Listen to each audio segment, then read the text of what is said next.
Are they ready for Undi18? Political literacy and informal learning among Sarawakian young voters. Hello, good day. I'm Elvidi Barnard. I would like to present my master's proposal. Let's start with the research background.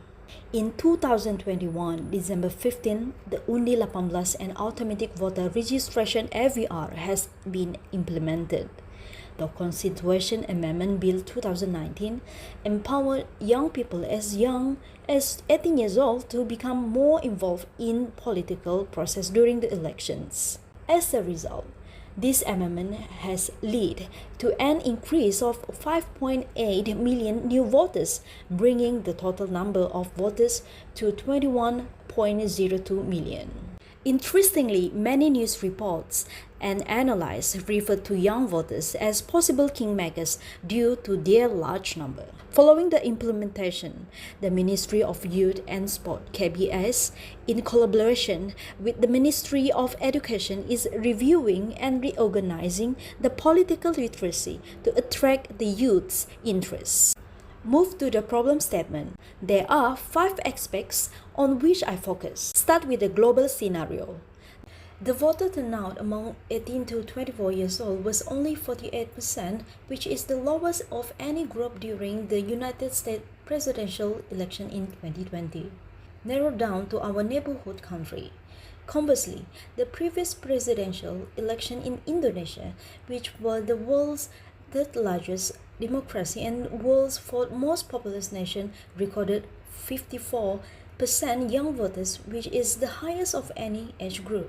Back to our country, the 15th Malaysian general election portrayed a lot of excitement with turnout 75.6% of the young voters aged between 18 and 30. Let us now turn our attention to the Sarawak setting. The Undi18 implementation giving young voters the opportunity to reform Malaysia's democracy through elections. Unfortunately, this implementation is not exciting to the young voters in Sarawak. Living without a political education leads young voters learning democracy by participating in politics, daily life activities, or socialization. Hence, in this study, we aim to determine the baseline of political literacy among Sarawak young voters. We argue that these voters may face disadvantages if they lack informal learning about politics. Next, this study is specifically on identifying and analyzing the political learning among young voters in Sarawak. The study recommends 3 research objectives as follows. Number 1, to determine the level of Sarawakian young voters' political literacy. Number 2, to explore the extent of Sarawakian young voters' informal learning on politics. Number 3, to find out whether informal learning is related to the young voters' level of political literacy. Meanwhile, 3 research questions in this study. Number 1, what are the levels of political knowledge, attitude, and practice of young voters? Number 2, what are the types of informal learning that Sarawakian young voters are exposed to? Number 3, does informal learning on politics contribute to the young voters' political literacy? Next, operational definition covers informal learning.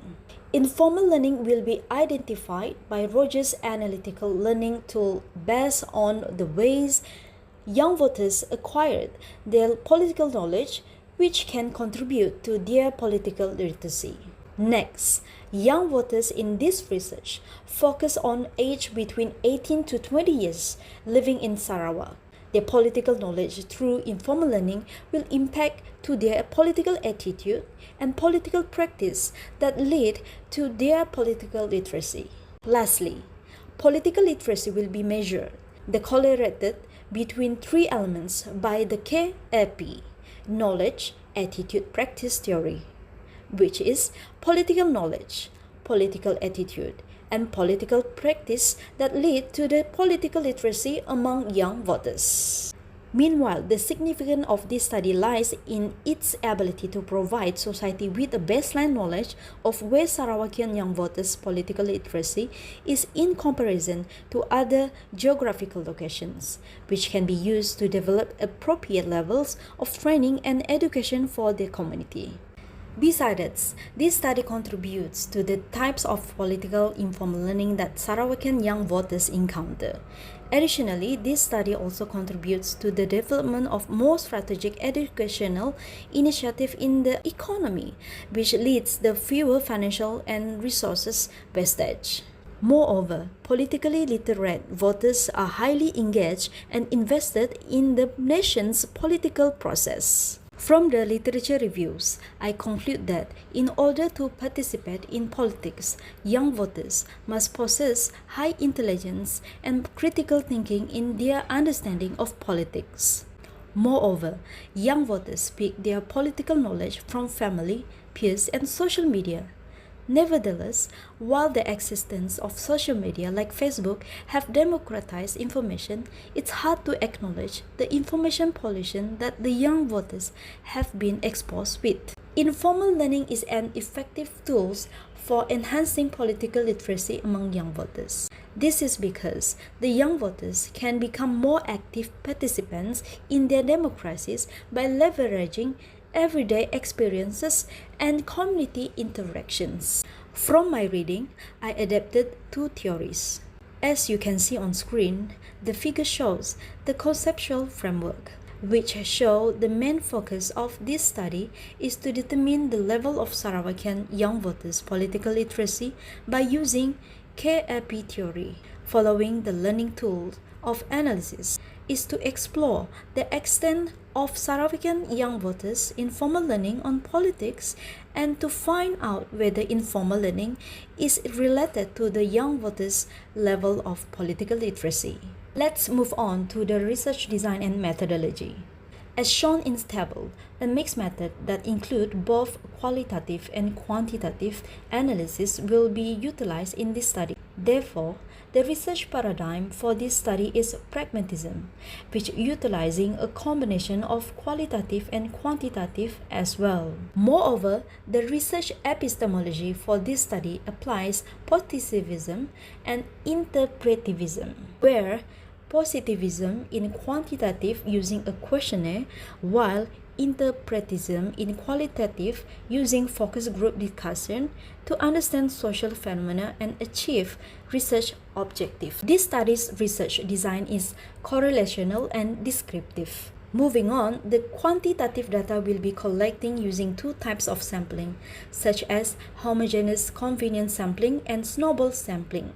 After all the sample numbers are grouped based on parliamentary constituencies, snowball sampling will be employed to reach the respondent.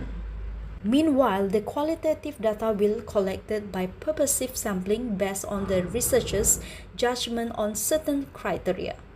Moving on, it is necessary to consider ethics before commencing the research. Ethics at 3 stages of research involves as shown on this figure.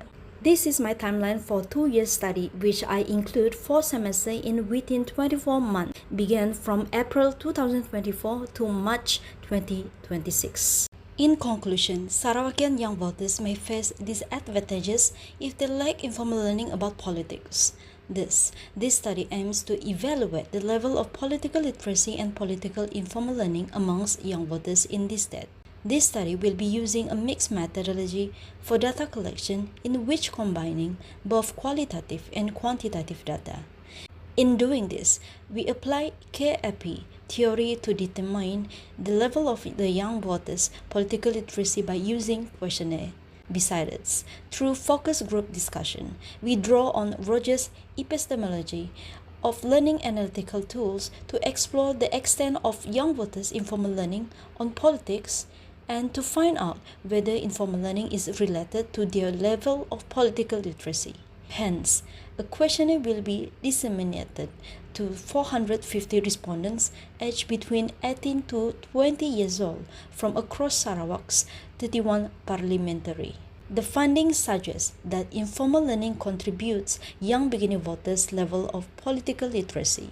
The significance of these studies lies in its ability to provide society with a baseline knowledge of where our Sarawakian young voters' political literacy is in comparison to other geographical locations, which can be used to develop appropriate levels of training and education for the community. Moreover, this study may contribute to the types of informal learning that Sarawakian young voters encounter. That's all from me. Thank you for watching.